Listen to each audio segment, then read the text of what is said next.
Welcome to the Tech Egg. Don't get scrambled. Enjoy the video. In this video, I will explain how to file taxes with H&R Block Online, step by step. First, select the H&R Block Online product that best fits your tax needs, whether it's for simple returns or more complex situations. Next, ensure you have all your essential tax documents ready, such as your W-2 forms, 1099s, and any other income or deduction statements. Finally, create a new account or simply log in if you're a returning user to begin the process. Once logged in, you'll start by entering your personal information, including details for any dependents. Be sure to double-check for accuracy. Then, you'll move on to inputting all your income sources. This includes wages from W-2, interest from Form 1099 INT, and other earnings. H&R Block software will then prompt you to identify potential deductions and credits, helping you maximize your refund or minimize your tax liability.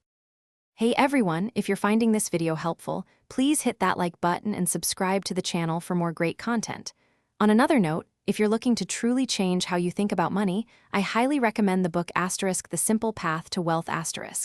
It's a fantastic resource for financial wisdom. You can find a link to it, along with other deals, in the description below. Now, let's get back to the video. After entering all your federal tax information, it's crucial to review your return carefully. H&R Block provides a comprehensive review process to help you spot any errors or missed opportunities. Take your time here. Accuracy is key.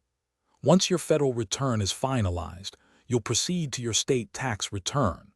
Often, much of the information from your federal return will automatically transfer, simplifying this step.